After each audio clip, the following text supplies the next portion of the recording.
네, 오늘 설교의 제목을 같이 읽어볼까요? 나를 통해 주님의 뜻 이루소서. 디모데전서 강의 두 번째 시간입니다.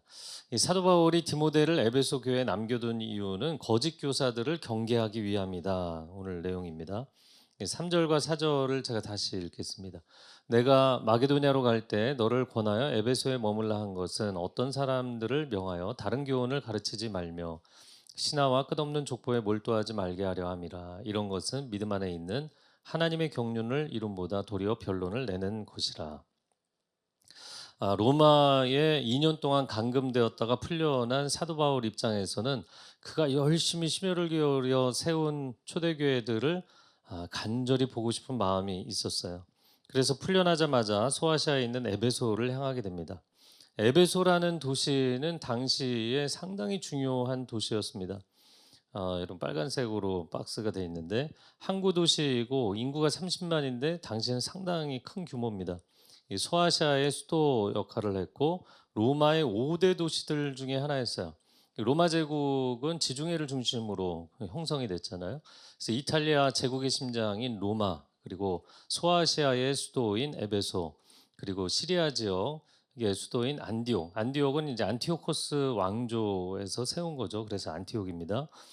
그리고 이집트 북쪽에 있는 알렉산드리아, 그리고 북아프리카에 있는 카르타고까지 5대 도시 중에 하나였어요. 바울이 3차 선교 여행 때 보통 뭐 어느 한 도시를 가도 뭐 한두 달, 길어야 3달, 뭐 6개월 이렇게 있었어요. 그런데 무려 3년 동안 머물면서 집중적으로 전도하고 두란노에서 제자 양육을 한 교회. 이 교회가 어느 교회요? 에베소 교회인 거예요. 너무너무 중요한 교회입니다. 그래서 에베소에 기독교의 부흥이 어마어마하게 일어나서 고대 7대 불가사의라고 불렸던 아데미 신전, 아르테미스 신전입니다. 들어보셨죠? 아르테미스. 그 아르테미스 신전의 사업이 파리가 날리게 된 거예요. 그래갖고 야, 기독교인들이 너무 많아지니까 신전 사업이 이러다 망하는 거 아니냐 그러고 소동이 일어날 정도였죠. 자, 그러면 이렇게 영적인 부흥이 일어나면 모든 일이 잘 풀릴까? 오히려 정반대입니다. 은혜가 넘치면 영적인 회방의 역사도 강해지게 되죠.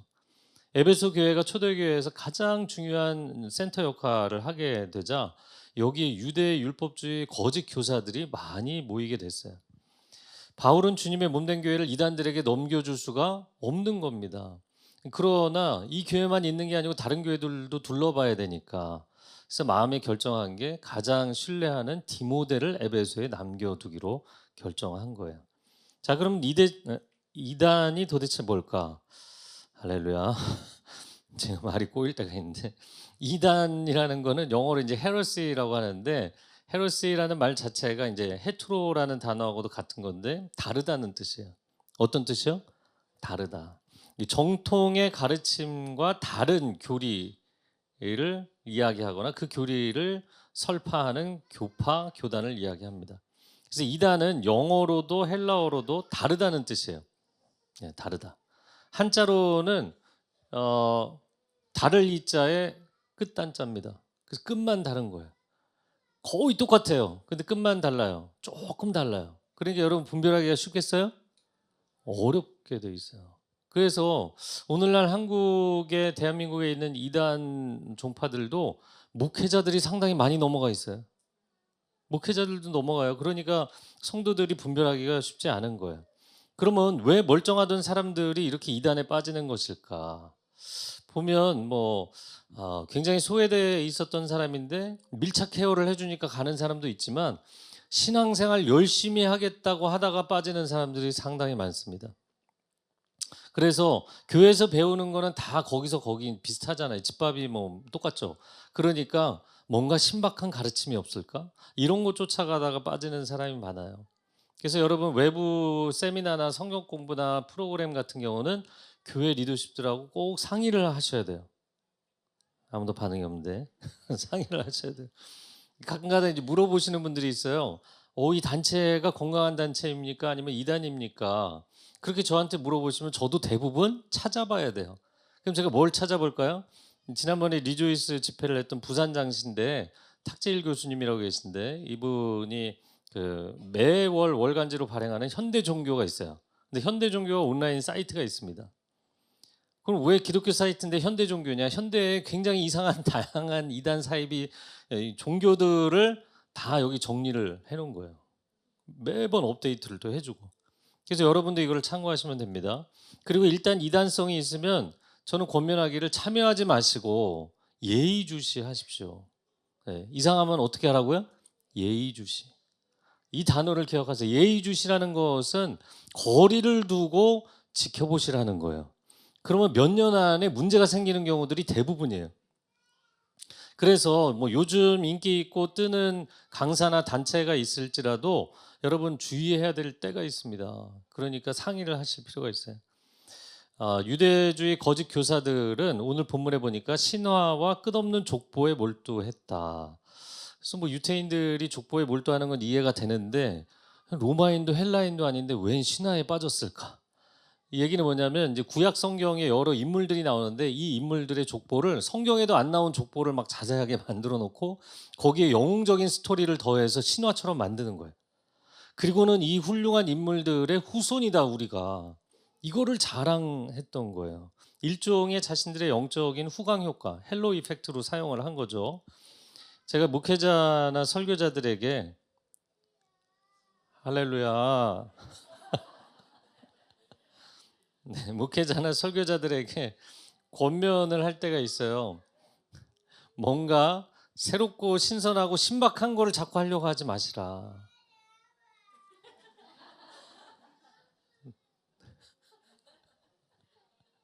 네, 뭔가 진정이 안 되는 것 같아요.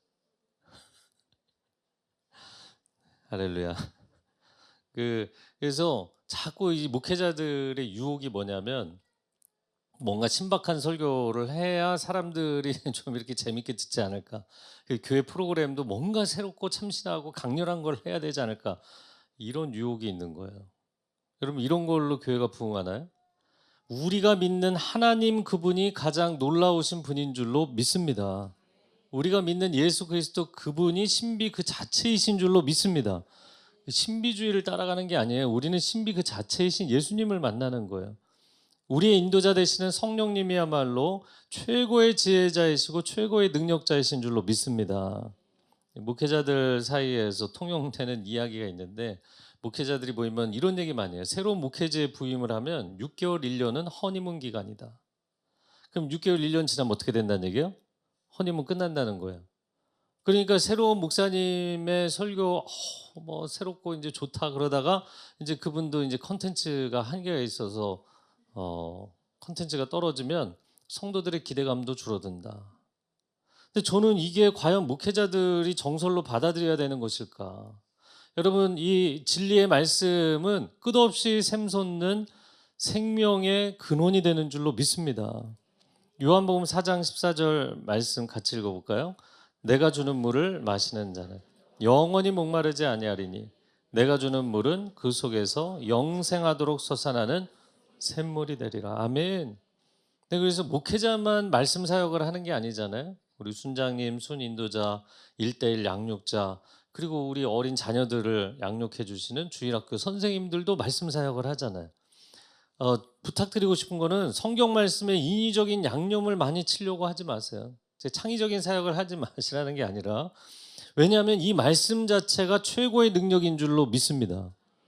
진짜 고급 레스토랑을 가면 레시피는 간단해요.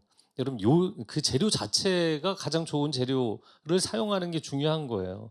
그 맛 자체를 살리는 겁니다. 여러분 이 말씀이 하나님의 능력인 것을 신뢰하고 증거할 때 하나님의 역사가 나타나는 줄로 믿습니다. 자, 그래서 이 거짓 교사들은 하나님의 경륜은 이루지 못하고 변론만 만들어낸다. 왜냐하면 이 성경의 지식을 막 부풀려 갖고 우리가 그 지식을 가진 사람들이라고 자랑하니까 상대적으로 성경 지식이 부족한 사람들은 초라한 신앙이 되게 만드는 거예요. 위화감을 조성하고 서로 논쟁하게 되는 교회로 빠지게 된 거예요. 그러나 이들은 하나님의 경륜을 이루지 못한다. 이 경륜이라는 헬라어 단어가 오이코노미아라는 단어인데 이것은 하나님이 경영하신다. 경륜이 경영하신다. 하나님이 역사하신다라는 뜻이에요. 그러니까 하나님께서 뜻하시고 계획하신 것은 하나님이 경영하셔서 반드시 그 일을 이루시는 줄로 믿습니다. 저를 따라해 보세요. 하나님의 뜻을 이루신다. 네, 하나님은 그분의 뜻을 반드시 이루시거든요. 근데 우리가 인간적인 가르침으로 성경을 가르치면 인간적인 결과, 갈등만 생긴다는 거예요. 근데 하나님의 말씀을 있는 그대로 가르치면 생명의 역사가 일어나는 줄로 믿습니다. 그래서 우리가 주기도문에 기도하는 것처럼 하나님의 나라가 임하시고 하나님의 뜻이 이루어지게 하여 주옵소서, 그런 말씀 사역을 체험하시기를 바랍니다. 우리가 그러지 않으면 성경을 통독한다든지 성경 공부하거나 묵상을 하거나, 여러분, 전부 인간적인 내가 성경을 몇 독을 했지, 내가 성경 지식이 얼마나 있지, 이런 개인적인 교만과 거짓으로 가게 돼 있다는 거예요. 그래서 그것을 우리가 방지하려면 어떻게 해야 되는가? 말씀의 은혜가 임할 때, 여러분 설교를 듣거나 개인적으로 묵상을 하시거나 아니면 통독을 하거나 말씀의 은혜가 임할 때 그것을 고인물로 자기 혼자 가둬두지 마시고 흘려보내시기 바랍니다. 그래서 이 말씀이 내 가족에게, 이웃에게, 동료에게 흘러가서 또한 생명을 살려내는 역사가 나타나기를 축복합니다. 그렇게 되면 하나님의 경륜을 이루는 것이다, 이 말씀을 하는 거예요. 제가 여러분과 같이 읽어보고 싶은 문장이 있는데요. 건강한 문장 보여주시고 같이 읽어보겠습니다. 건강한 성도는 전도하여, 건강한 수는 분순하여 또 다른 순을 낳고, 건강한 교회는 개척하여 또 다른 교회를 낳습니다. 네, 교회는 상당히 문화적으로 이제 보수적인 성향을 갖거나 또 안정적 성향을 추구하게 돼 있어요. 그러나 여러분, 내 안에 은혜가 충만하면 이것이 흘러가고 생명이 흘러가는 것을 막을 길이 없는 거예요. 할렐루야. 이게 생명의 성령의 법이죠. 가슴에 손을 얹고 저를 한번 따라해 보세요. 나를 통해 하나님께서 일하십니다. 이게 가장 감동적인 인생을 사는 것이고 청지기의 삶이고 하나님과 동역하는 삶이 될 줄로 믿습니다. 사도 바울이 본인은 그런 말씀 사역을 하고 있는데 교회에서 신화와 족보에 열중하면서 성도들을 오도하고 있는 사람들을 보면서 안타까워서 말씀 사역은 그렇게 하는 것이 아니다, 이 얘기를 한 것이에요. 자, 이어지는 5절 말씀, 5절 한 절 읽겠습니다. 시작. 청결한 마음과 선한 양심과 거짓이 없는 믿음에서 나오는 사랑이거늘. 자, 교훈의 목적, 즉 하나님의 말씀을 가르치는 목적이 뭐라고요? 네, 한 단어로 맨 마지막에 사랑이라는 거예요. 하나님의 아가페 사랑이라고 이야기한 것은 뭘까요?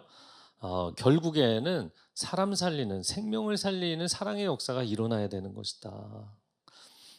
사도 바울이 그래서 고린도 교회를 향해 은사가 넘치고 교회가 부흥할지라도 사랑이 없으면 울리는 꽹과리에 불과하다, 아무런 유익이 없지 않느냐. 결국 신앙의 본질은 자기애가 아니라 하나님 사랑, 이웃 사랑입니다.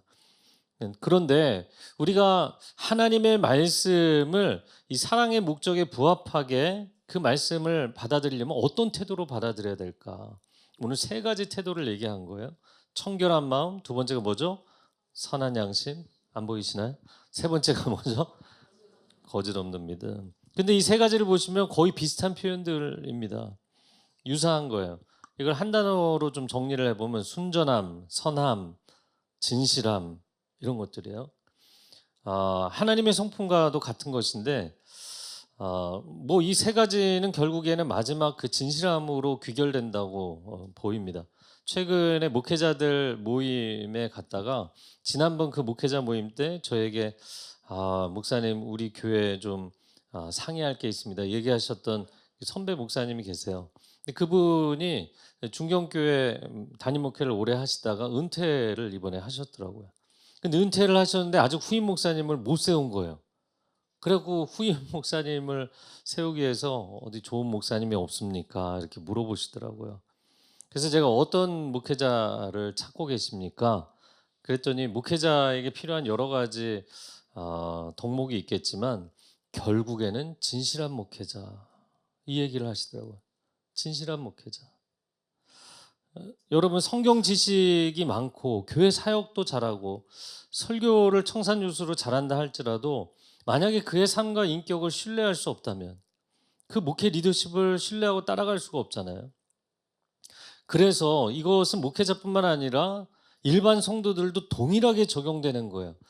여러분 대한민국의 기독교 역사가 오래됐다는 것을 자랑하는데 우리가 성경의 지식이 많으면 많을수록 말씀대로 살지 않으면 이중성이 생기는 거예요. 말씀을 좀 덜 들어야겠다. 이렇게 생각하시나요? 성경 말씀을 내가 듣기는 듣는데 말씀에 부딪혀서 반응하지 않고 순종하지 않고 내 삶을 거기에 맞춰서 변화시키지 않으면 신앙과 인격이, 신앙과 삶이 겉도는 이중적인 종교인이 되는 거예요. 그것을 예수님이 가장 싫어하셨고 예수님이 그래서 위선자라고 이야기를 하신 거예요. 산상수훈 마태복음 5장 8절에 마음이 어떤 사람?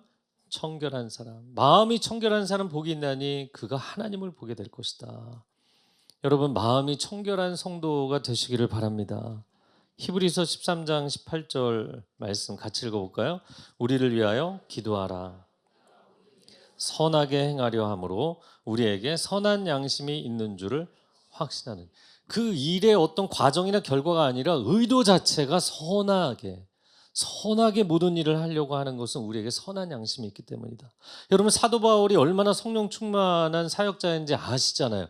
그런데 이 사람이 성도들에게 선한 양심을 얼마나 많이 강조하는지 몰라요. 왜? 영적이라고 주장하는데 다른 마음, 어두운 마음, 흑심을 품고 있는 사람들 너무나 많이 만났기 때문인 거예요. 그런 사람들은 거짓이 없는 믿음, 위선이 없는 믿음을 가지지 못한 거죠. 여러분 하나님 앞에서나 자신 앞에서나 사람들 앞에서 거짓말을 할 수 없는 신앙, 다르지 않는 신앙, 그런 신앙의 소유자들이 되시기를 바랍니다. 제가 목회자가 20대 목회자가 됐는데 30대 중반부터 심각하게 제일 많이 고민한 게 이거였던 것 같아요. 교회에서의 모습이나 내가 집에 가서의 모습이 다르지 않은가. 내가 사람들하고 평소에 친한 사람들하고 이야기를 하고 있다가 전화를 받으면 목소리가 변조가 안 되는가. 내가 가족하고 이야기할 때와 성도들하고 이야기할 때가 다르지 않은가. 이런 거 고민을 많이 하기 시작했어요. 똑같은 모습을 가져야겠다. 여러분 진실한 마음으로 하나님의 말씀을 받아들이면 말씀 앞에 진실하게 반응하면 우리의 내면이 깨어지고 변화되지 않을 수가 없는 거예요. 그렇게 사도 바울은 우리가 선한 양심과 거짓이 없는 믿음을 가져야 된다 이야기하는 것입니다. 자, 그래서 이 말씀 사역이 어떤 사람들을 위한 것인가에 대해서 그 뒤에 이제 부연 설명을 하는데요. 8절에서 10절 같이 읽겠습니다. 시작. 그러나 우리는 아노라. 알 것은 이것이니 율법은 옳은 사람을 위하여 세운 것이 아니요 오직 불법한 자와 복종하지 아니하는 자와 경건하지 아니한 자와 죄인과 거룩하지 아니한 자와 망령된 자와 아버지를 죽이는 자와 어머니를 죽이는 자와 살인하는 자며 음행하는 자와 남색하는 자와 인신매매를 하는 자와 거짓말하는 자와 거짓맹세하는 자와 기타 바른 교훈을 거스르는 자를 위함이니. 자, 율법이라고 번역을 했지만 결국에 하나님의 말씀의 법을 왜 주셨는가? 법적 기준이 있으면 그 기준에서 벗어나면 이건 잘못이구나. 이건 죄구나. 이거를 알게 해 주시는 거예요. 그래서 로마서 3장 20절 하반절에 보면 율법으로는 뭐를 깨달아요? 죄를 깨닫게 돼 있다. 그래서 예수님이 율법을 폐하러 오신 게 아니라 완성하러 오신 것이고 율법에 순기능이 있는데 그것은 죄를 깨닫게 하시는 것이다. 그러므로 유대주의 율법 교사들이 성경을 갖고 자기 자랑으로 삼고 그리고 자신의 의와 자기 영광을 위해서 사용하잖아요. 그건 잘못 쓰는 것이라고 사도 바울이 얘기하는 거예요. 하나님의 말씀은 내가 의롭고 나만 잘났고 나만 종교적으로 옳다 이런 사람을 위해서 주신 게 아니라 정반대로 세상의 죄인들이 그 말씀 앞에 회개하고 돌이키라고 주신 것이다. 예수님이 세리 마태와 식사를 하시는데 바리새인들이 제자들에게 항의를 하잖아요. 어떻게 당신의 선생님은 세리와 죄인들하고 식사하고 교제를 할 수 있느냐. 그때 예수님 뭐라고 말씀하세요? 마가복음 2장 17절 같이 읽겠습니다. 예수께서 들으시고 그들에게 이르시되 건강한 자에게는 의사가 쓸데없고 병든 자에게라야 쓸데있느니라. 나는 의인을 부르러 온 것이 아니요 죄인을 부르러 왔노라 하시니라. 여러분, 병원이 건강한 사람을 위해서 있나요? 병든 사람을 위해서 있나요? 병든 사람을 위해서 있는 거예요. 그러면 교회는 의인이 오는 곳인가요? 죄인이 오는 곳인가요? 죄인이 오는 곳이에요. 근데 그걸 얘기하는 순간 그러면 내가 죄인이어서 여기로 와 있다는 얘기인가? 이게 마음에 불편하시다면 아직 내가 누군지를 모르는 거예요. 제가 종종 얘기하는데 제가 최근에도 한 번하고 그런 얘기를 했는데, 여러분, 상담 사역 하시는 분들 중에 자기 내면의 상처와 문제를 이해하고 싶어서 심리학 공부하다 상담사 되는 분들이 많아요. 목사들은 어떤 사람이 될까요? 죄가 많은 사람들이 목사가 되는 거예요. 그러면 어떤 사람만 죄가 많을까요? 내가 죄인의 괴수라는 거를 심각하게 깨달은 사람들이 목회자가 되는 거예요. 그래서 사도 바울이 지금 죄의 유형에 대해서 이야기를 합니다. 첫 번째 부류는 하나님께 죄를 지은 사람들, 두 번째 부류는 사람들에게 죄를 지은 사람들. 오늘 본문의 9절과 10절을 한번 이어서 보여주세요. 9절 보시면 하나님께 이제 죄를 지은 사람들, 첫 번째 하나님의 법을 어긴 불법한 자, 두 번째 하나님께 불순종하는 자, 세 번째 경건하지 않은 자는 하나님을 경외하지도 경배하지도 않는 자, 그리고 하나님의 의의 기준에서 벗어난 죄인들, 하나님의 거룩을 닮아가려 하지 않고 세속에 빠진 사람들, 네. 그리고 망령된 자라는 건 십계명의 제사계명에서 나오는 표현인데 하나님을 만홀히 여기는 사람들이에요. 이게 십계명의 앞부분의 네 계명을 어기는 사람들입니다. 두 번째 부류는 사람에게 죄를 짓는 사람들이에요. 아버지를 죽이는 자, 어머니를 죽이는 자, 이제 구약 성경에서 이런 사람들 굉장히 엄벌에 처하게 돼 있죠. 음행하는 자, 남색하는 자, 동성애자를 얘기합니다. 인신매매하는 사람, 사람을 유괴하거나 팔아넘기는 사람, 그리고 양심을 팔아 거짓말을 하고 다른 사람의 진실을 매도하며 위증하는 사람들. 여러분, 이런 사람들은 십계명의 5계명부터 십계명을 어기는 사람들이에요. 이런 모든 하나님의 바른 교훈을 거스리는 사람들이 죄를 깨닫고 돌아오라고 말씀을 주신 것이지, 자기 잘나고 의로운 사람들 자기 치장하라고 주신 게 아니다 라는 말씀을 한 거예요. 제가 이 내용들을 하나씩 다루려면 매주 하나씩 해야 되는데 오늘은 동성애에 대한 얘기를 조금 하려고 합니다.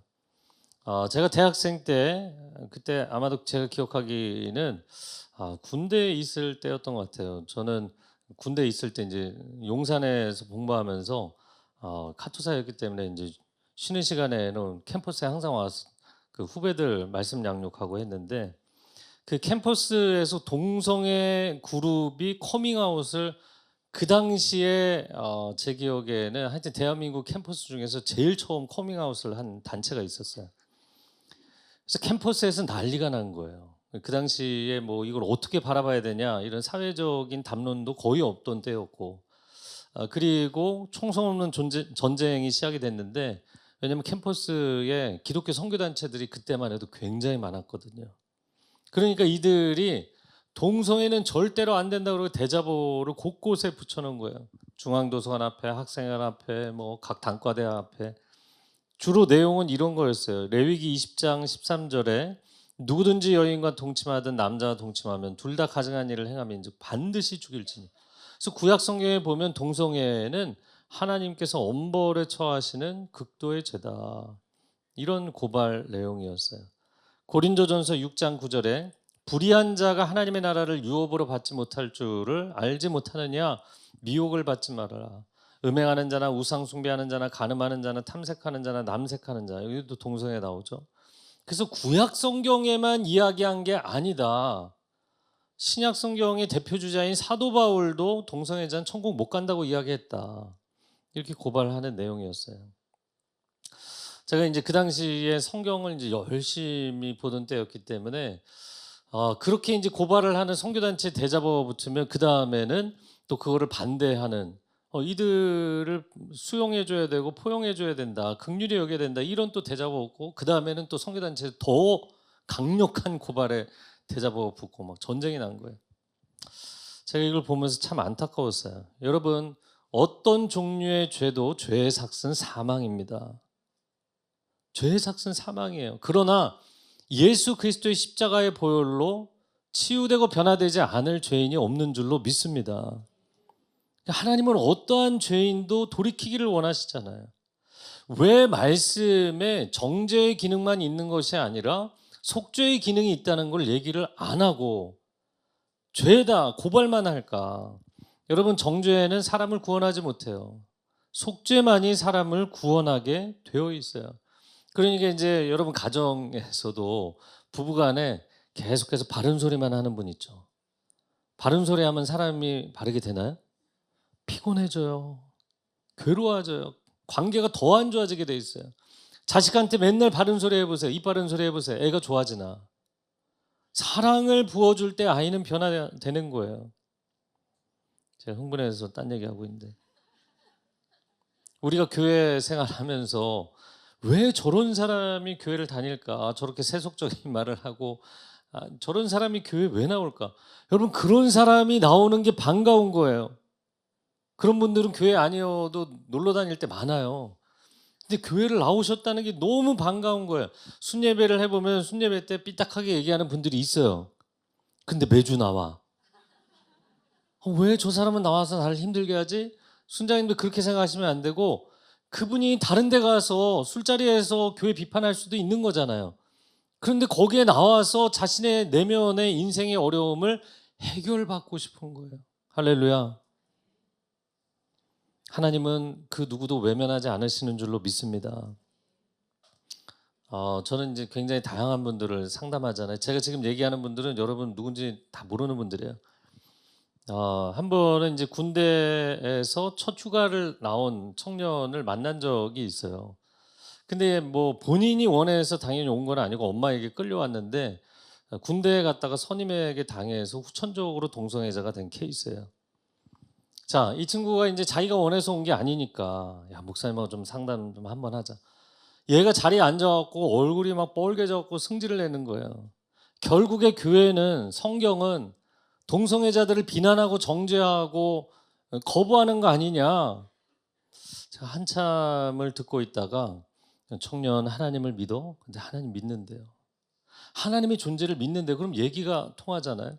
그래서 제가 동성애, 이성애를 떠나서 내가 한 가지만 물어보겠다.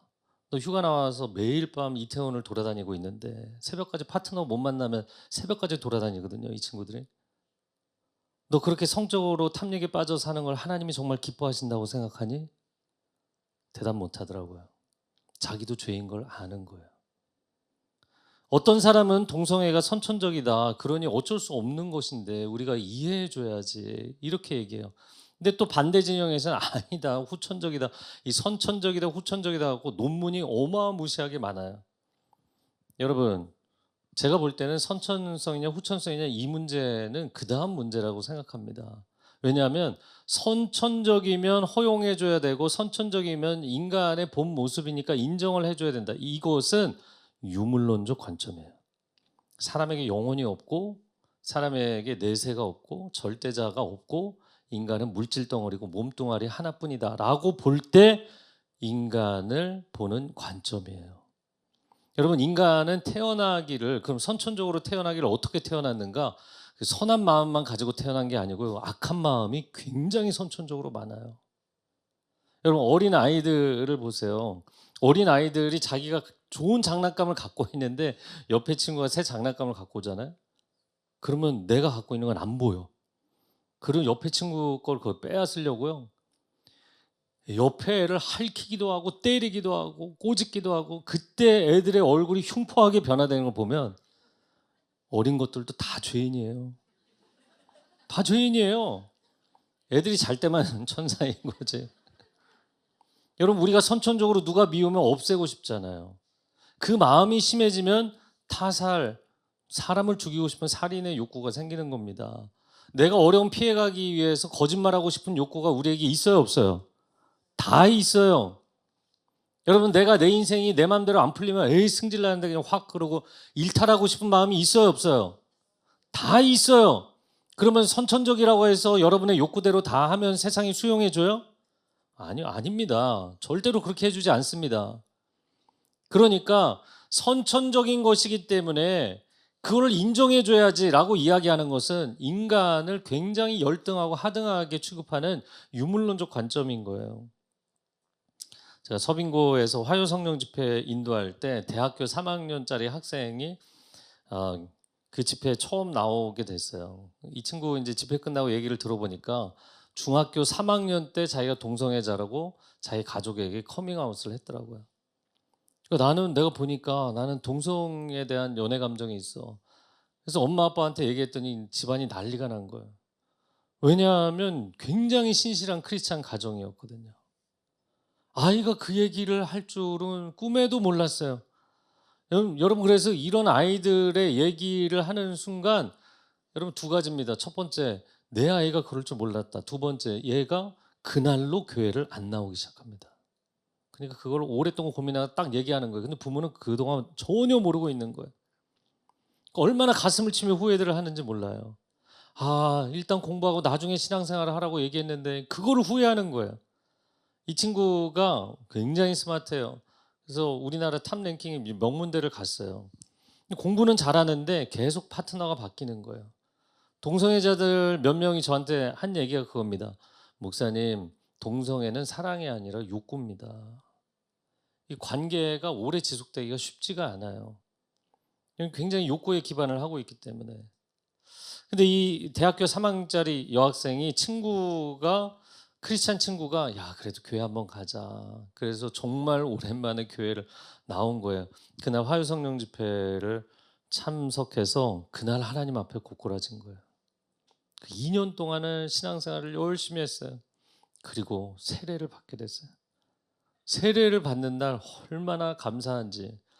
세례식이 끝나고 예배가 끝났는데 제가 이 친구에게 그래도 이제 걱정이 되죠. 2년 동안 어떻게 지냈는지 제가 궁금하니까. 요즘 잘 지내니? 그랬더니 이 친구가 한 얘기가 제가 평생 잊을 수 없는 말을 했어요. 목사님, 걱정하지 마세요. 은혜 충만하고 성령 충만하면 하나도 생각이 안 납니다. 여러분, 인간이 나는 본성을 이렇게 타고나서 어쩔 수 없어. 그럼 도둑질도 하고 사람도 죽이고 본성이 이렇게 태어났어. 그러면 그 다음 아무거나 해도 되나요? 여러분, 지금 서구 사회가 동성애 다음이 뭔지 아세요? 난 동성애자로 태어났는데 어떻게 하란 얘기냐. 두 번째, 지금 세컨 페이지가 나는 소아성애자로 태어났는데 어떻게 하란 말이냐. 여러분, 이게 지금 사람을 정말 존중하는 거라고 생각하십니까? 우리는 나는 그런 큰 죄는 안 짓지. 여러분, 우리가 죄를 막 그렇게 큰 죄를 안 짓고 살다 보면 내가 굉장히 괜찮고 의로운 사람인 것으로 착각할 때가 많습니다. 우리가 바쁘게 살고 열심히 살다 보니까 죄를 지을 기회가 부족한 거예요. 진짜예요. 죄를 지을 기회가 부족해요. 제가 지금부터 얘기하는 사람들도 여러분 다 모르는 사람들이에요. 예전에 공동체 순장이 정말 성품도 너무 좋고 공동체에서 존경받는 순장이었거든요. 이거 바꿔야 되나요? 그런데 이 순장이 오피스 와이프를 두고 외도하는 걸 아내가 알게 된 거예요. 아내가 남편에게 잘 못한 것도 아니에요. 정말 지극정성으로 잘했거든요. 정말 이 남편도 착한 사람이지만 이 아내도 정말 착한 사람이었거든요. 아내가 너무 충격을 받은 거예요. 그래서 남편에게 당신 이럴 수 있느냐, 신앙을 가진 사람이. 그랬더니 남편이 더 가관인 거예요. 내 신앙 이렇게 좋고 사람들은 잘했기 때문에 이거 당신 공동체 얘기하면 안 된다. 사람들 시험 든다. 그리고 자기는 그 삶을 계속 지속하는 거예요. 더 예전입니다. 저희가 10계명을 온누리교회에서 모든 캠퍼스 모든 설교자가 10계명을 한 주에 하나씩 한 적이 있어요. 설교를. 그래서 7계명인 것 같은데 간음하지 말라 그 설교를 했는데 그 서빙고 새신자 예배에서 그 설교를 하고 나서 설교자가 정말 자신의 삶에서 이 잘못된 죄의 습관을 끊기 원하는 사람들은 예배 후에 오셔서 상담하시라. 여러분, 내가 그런 삶을 산다고 해도 그거 끊겠습니다. 그러고 찾아올 사람이 몇이나 되겠어요. 그런데 굉장히 많은 사람들이 찾아왔어요. 그래서 그 숫자에 충격을 받은 거예요, 목회자들이. 여러분, 교회에서 존경받는 리더십이 은퇴를 하고 물론 스트레스는 있었겠지만 어느 날 정말 이분도 너무 순한 분이었거든요. 근데 어느 날 갑자기 아내가 미웠는지 아내의 목을 졸라 죽이겠다고, 가족들이 다 충격을 받고 교회가 다 충격을 받는 거예요.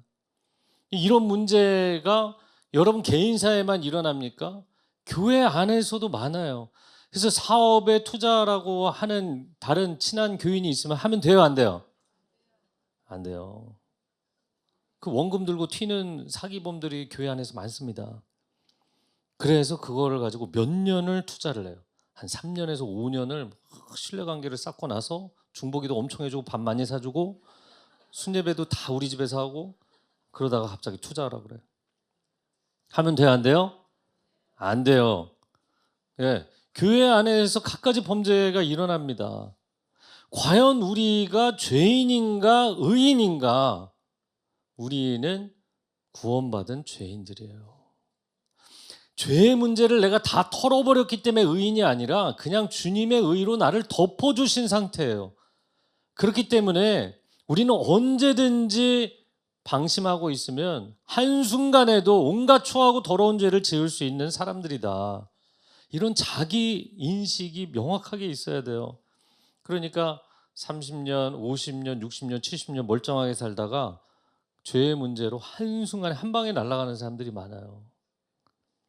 자, 그런데 제가 아까 소개했던 그 대학생의 고백처럼 은혜 충만하고 성령 충만하면 본성을 뛰어넘을 수 있는, 죄의 문제를 뛰어넘을 수 있는 하나님의 자녀가 되는 줄로 믿습니다. 이게 마치 비행기와 같은 거예요. 여러분, 중력이 잡아당기잖아요. 기체가, 이 비행기 동체가 어마어마하게 무거워요. 그런데 이게 하늘을 나는 게 대단하지 않습니까?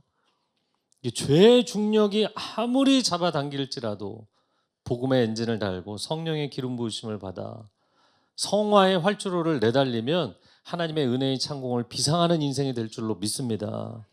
아멘. 히브리서 12장 4절 같이 읽어볼까요? 너희가 죄와 싸우되 아직 피 흘리기까지는 대항하지 아니하고. 우리는 천성문 앞에 이르기까지 죄와 혈투를 벌이는 거예요. 여러분, 여러분의 본성을 따라 살지 마세요. 난 선천적으로 그렇게 살지 마세요. 저는 뭐 선천적으로 우울 기질입니다. 비 오는 날이 저는 더 편해요. 어디 구석에 가서 혼자 앉아 있는 게 더 편해요. 그래도 하나님이 일어나 외치라 그러면 순종해야 되는 거고, 여러분 열심히 복음을 위해서 뛰라 그러면 순종해야 되는 거예요. 저는 선천적으로 혼자 있는 걸 좋아하는데 저는 가기 싫습니다. 안 하겠습니다. 이렇게 살 수 없어요. 그냥 하나님 부르심 따라 가는 거예요. 제가 어느 날 저희 두 아들이 20대인데 음악을 뭐 공부할 때도 음악을 듣고 어디를 이동할 때도 음악 듣고 항상 음악을 듣더라고요. 그러더니 제 차에 타갖고 둘 다 그러는 거예요. 아빠는 왜 음악을 안 들어? 어떻게 음악 없이 인생을 살 수 있어? 그러더라고요. 생각해보니까 저도 20대 때 음악 많이 들었거든요. 10대 때도 우울한 음악 특히 많이 들었어요. 재즈도 좋아하고 크로스오버도 좋아하고 피아노 곡 특별히 많이 좋아하고 많이 좋아했어요. 그런데 다 내가 좋아하던 것들 내려놨습니다. 여러분, 세상 문화 즐기지 말라는 거 아닙니다. 그러나 여러분 인생의 시간과 건강과 에너지에는 한정돼 있잖아요. 내가 어디에 싱글 포커스 초점을 맞추고 살 것이냐, 그건 여러분의 선택이에요. 주님께 정말 초점을 맞추고 살 것인가. 저는 커피를 잘 안 마십니다. 커피 마셔도 문제는 없어요. 근데 안 마십니다. 이유는 제가 뭐를 하면 이렇게 잘 빠지는 성격이거든요. 쉽게 얘기해서 중독적 성향이 있기 때문에 나 주님께 빠지는 거 외에 다른 것은 가능한 한 절제하자. 그래서 커피 안 마시는 거예요. 제가 이제 올해 한 가지 더 결단한 거는 탄산음료도 가급적으로 마시지 말자. 이거 결단하는데 좀 시간이 걸렸어요. 내려놓는 거예요. 내가 주님께 초점을 맞추고 살아야지. 제가 어디 가도 사진을 열심히 안 찍어요. 사진을 찍는 것도 내가 취미 들이지 말아야지. 난 그냥 초점을 그냥 주님께 맞추고 살아야겠다. 이런 고민하는 거예요. 여러분, 풍류와 낭만 좋죠. 그런데 여러분의 인생의 시간과 여러분의 인생의 건강과 재능을 어디에 맞추고 살 것인가? 나는 굉장히 여러분 우리 모두가 마찬가지입니다. 죄에 쉽게 노출되는 사람들이고 죄에 쉽게 무너지는 사람들이에요. 여러분 자신이 천성문 앞에 서는 그날까지 하나님 온전하고 싶습니다. 좌우로 치우치지 않고 주님의 사람으로 살고 싶습니다. 이 고백으로 사시기를 축복합니다. 마지막 11절을 같이 읽어볼까요? 이 교훈은 내게 맡기신 바 복되신 하나님의 영광의 복음을 따르며. 영광스러운 복음이라는 것은 자기 자랑을 하기 위한 성경 지식이 아니라 사람을 살려내는 복음이다. 예수님이 가시는 곳마다 말씀으로 사람들을 살려내시잖아요. 여러분의 신앙생활에 내가 50년 차야, 내가 장로야, 권사야, 이건 소용없어요. 내가 목사야, 이런 건 소용없어요.